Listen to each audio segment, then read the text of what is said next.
Hello everyone, how are you doing? This is MD Tech here with another quick tutorial. In today's tutorial, I'm going to show you guys how to turn on or off the Google Sync ability on your Android smartphone. So if you do not want to automatically sync app data on your Gmail account or back and forth with your Android phone, in today's tutorial, I'm going to show you guys how to do it. And without further ado, let's go ahead and jump right into it. All you have to do is swipe up on your home screen and select the Settings gear button. And then you want to go down and select the passwords, passkeys, and accounts tile.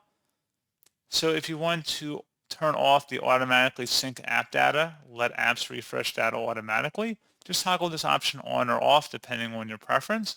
So if you turn the auto sync data off, this will conserve data and battery usage, but you'll need to sync each account manually to collect recent information, and you won't receive notifications when updates occur. You would select OK to turn that off. Conversely, if you want to enable it, just toggle to the right, and that's all you have to do. So pretty straightforward process on that, guys. And as always, thank you for watching. I do hope I was able to help you out, and I do look forward to catching you all in the next tutorial. Goodbye.